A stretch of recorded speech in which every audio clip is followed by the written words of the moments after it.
નમસ્તે મિત્રો, સ્વાગત છે તમારું અમારી યુટ્યુબ ચેનલમાં। મિત્રો, શ્રાવણ મહિનામાં બે શીતળા સાતમ આવે છે। પહેલી સુદ સાતમ 11 ઓગસ્ટના રોજ રવિવારે છે અને બીજી મોટી સાતમ 25 ઓગસ્ટના રોજ રવિવારે આવશે। આ વિડીયોમાં હું તમને જણાવીશ શીતળા સાતમનું વ્રત અને મહત્વ। તો ચાલો જાણી લઈએ। જે વ્રતધારી સાધન પૂજા અને કર્મ પૂજાનું મહત્વ સાચા અર્થમાં સમજી જે પૂજા વિધિ કરે છે તેમના ઉપર આદ્યશક્તિ શીતળા માતા અતિ પ્રસન્ન થાય છે અને આજીવન શીતળતાની સુખદ અનુભૂતિ થાય છે। સાતમના આગલા દિવસે રાંધણછઠ હોય છે। રાંધણછઠના દિવસે રાંધી લીધા પછી બહેનો સગડી, ગેસના ચૂલા વગેરે સાધનોની પૂજા કરે છે અને બીજે દિવસે એટલે કે શીતળા સાતમને દિવસે પ્રાતઃકાળમાં ઉઠી ઠંડા પાણીએ સ્નાન કરી સગડી કે ચૂલા વગેરે લીપી ગૂપી તેમાં આંબો રોપી કૃતકૃત્ય બને છે। આ દિવસે ચૂલો કે સગડી સળગાવવી નહીં, આખો દિવસ ટાઢું ખાવું અને શીતળા માની વાર્તા સાંભળવી અથવા વાંચવી। આ પર્વને શીતળા સાતમ કે ટાઢી સાતમ કહે છે। આ પર્વના દિવસે સ્ત્રીઓ શીતળા માતા પાસે પોતાના બાળકોની રક્ષા કાજે ખોળો પાથરીને પ્રાર્થના કરે છે। ચૂલો, સગડી કે ગેસના ચૂલા એ તો ઘરના દેવતા છે। ભારતની ભાતીગળ સંસ્કૃતિ આ અગ્નિદેવના ઉપકારને કેમ ભૂલી શકે? માટે સ્ત્રીઓ શીતળા સાતમને દિવસે સગડી તથા સાધન સામગ્રીનું પૂજન કરીને કૃતજ્ઞતા અનુભવે છે। આંબાના રોપનું રહસ્ય એ છે કે સમગ્ર કુટુંબ વર્ગને આમ્ર વૃક્ષની શીતળતા સતત મળતી રહે અને આંબાના પરિપક્વ ફળ જેવો મીઠો મધુર સ્વાદ રસોઈમાં સૌને મળતો રહે એવી ભવ્ય ભાવના છુપાયેલી છે। શીતળા માતાએ સાવરણી અને સુપડું જેવા ક્ષુદ્ર સેવાના સાધનોને તેમની મહત્તા અને ઉપયોગિતા જોઈને તેમણે પોતાની પાસે રાખ્યા છે। માન્યતા એવી છે કે પ્રસ્તુત સાધનોની પૂજા કરવાથી સંતતિને રોગો થતા નથી, તેમનું આરોગ્ય જળવાઈ રહે છે। આડકતરી રીતે જોઈએ તો સુપડું એ સ્વચ્છતા અને શુદ્ધિનું પ્રતીક છે, એ જ રીતે સાવરણી એ પણ સ્વચ્છતા અને સુઘડતાનું પ્રતીક છે।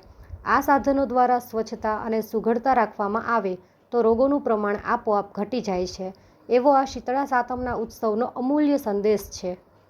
જીવનમાં સ્વચ્છતા અને સુઘડતા લાવવા માટે સ્ત્રી આ પવિત્ર પર્વના દિવસે શીતળા માતાની આરાધના ઉપાસના કરે છે। આ સાધન પૂજા અને કર્મ પૂજા પોતાના જીવનમાં સાકાર થાય એવી પ્રાર્થના આ દિવસે સ્ત્રીઓ માં જગદંબાને કરે છે। શીતળા માતાની ક્ષમા, સહનશીલતા અને ઔદાર્ય અજોડ છે। વ્રતધારી સ્ત્રીઓ માં શીતળાને આજના પવિત્ર દિવસે પ્રાર્થના કરી પોતાની મનોકામના પૂર્ણ થાય એમ ઈચ્છે છે। શીતળા સપ્તમી વ્રત કરનાર વ્રતિએ આદ્યશક્તિ શીતળા દેવીની પ્રાર્થના કરવી જોઈએ। શીતલાયૈ નમઃ એ મંત્રોચ્ચાર કરી દેવીની સ્થાપના કરવી। દેવીનું પૂજન કર્યા પછી સાત ગૌરીની પૂજા કરી સાતેય ગોયણીઓને પ્રેમપૂર્વક જમાડવી। શીતળા દેવીનું શીતળા સપ્તમી વ્રત કરનાર સ્ત્રીને કદી વૈધવ્ય આવતું નથી। આ વ્રતને વૈધવ્ય નાશન વ્રત પણ કહેવાય છે। દેવદેવીઓની પૂજા ભારત વર્ષમાં પરાપૂર્વથી ચાલી આવે છે। શ્રાવણ વદ સાતમના દિવસે શ્રાવણ સુદ સાતમ અને શ્રાવણ વદ સાતમના દિવસે સ્ત્રીઓ શીતળા માતા પાસે પોતાની સંતતિની રક્ષા માટે પ્રાર્થના કરે છે। પ્રાતઃકાળે ઉઠી નાહી ધોઈ પવિત્ર થઈ માં જગદંબાની પૂજા કરી અને ટાઢું ખાય છે। આજના દિવસે 11 ઓગસ્ટ એટલે કે આ નાની સાતમ છે, શ્રાવણ સુદ સાતમ। તો મિત્રો, હવે જાણી લઈએ કે શીતળા માતાને ઠંડી રસોઈનો ભોગ કેમ લાગે છે। ભારતીય સંસ્કૃતિમાં જેટલા પણ પર્વ ઉત્સવ ઉજવાય છે તેનો સંબંધ ઋતુ, સ્વાસ્થ્ય, સદભાવ અને ભાઈચારાથી છે। મોસમ બદલાય છે અને ગરમી પણ ધીમે ધીમે પગલે વધારીને આવી જાય છે। ટાઢી રસોઈ મૂળ તો આ અવધારણાથી સંકળાયેલો પર્વ છે। આ દિવસે બધા લોકો ઠંડા પકવાન ખાય છે। રાજસ્થાનમાં બાજરાની રોટલી, છાશ, દહીંનું સેવન શરૂ થઈ જાય છે। શીતળા માતાના પૂજન પછી તે જળથી આંખ ધોવાય છે। આ અમારી સંસ્કૃતિમાં નેત્ર સુરક્ષા અને ખાસ કરીને ગરમીઓથી આંખનો ખ્યાલ રાખવાના સંકેત આપે છે। તો મિત્રો, શીતળા માતાના સ્વરૂપનું વર્ણન કરવામાં આવે છે કે શીતળા માતા ગધેડા પર બિરાજે છે, સુપડી, ઝાડુ અને લીમડાના પાંદડાથી સજે છે અને હાથમાં ઠંડા પાણીનો કળશ રાખે છે। તો હવે જાણીએ આ દિવસે સ્ત્રીઓએ શું કરવું જોઈએ। સ્ત્રીએ સૂર્યોદય પહેલાં ઠંડા પાણીથી નાહી ધોઈને પરવારી જવું જોઈએ અને આખો દિવસ ઠંડુ જ ખાવાનું ખાવું જોઈએ। આ દિવસે ચૂલો સળગાવાતો નથી, કેમ કે એવું કહેવાય છે કે ચૂલો સળગાવનાર પર શીતળા માતા કોપાયમાન થાય છે। આ દિવસે ચૂલો સળગાવાતો નથી જ।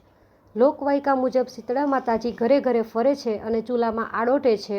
ગરમ પાણીથી સ્નાન કરવું નહીં, આખા દિવસમાં ગરમ કંઈ ખાવું નહીં, જૂઠ બોલવું નહીં અને વડીલોનું અપમાન કરવું નહીં, અભક્ષ્ય ખાવું નહીં અને અસહ્ય પ્રાણીની મદદ કરવી જોઈએ. તો મિત્રો, આ હતું શીતળા સાતમનું મહત્ત્વ અને તેની પૂજા વિધિ. જો તમને આ વિડીયો ગમ્યો હોય તો તમારા સગા સંબંધી તેમજ મિત્રો સાથે શેર કરો અને શીતળા સાતમ ઉજવો.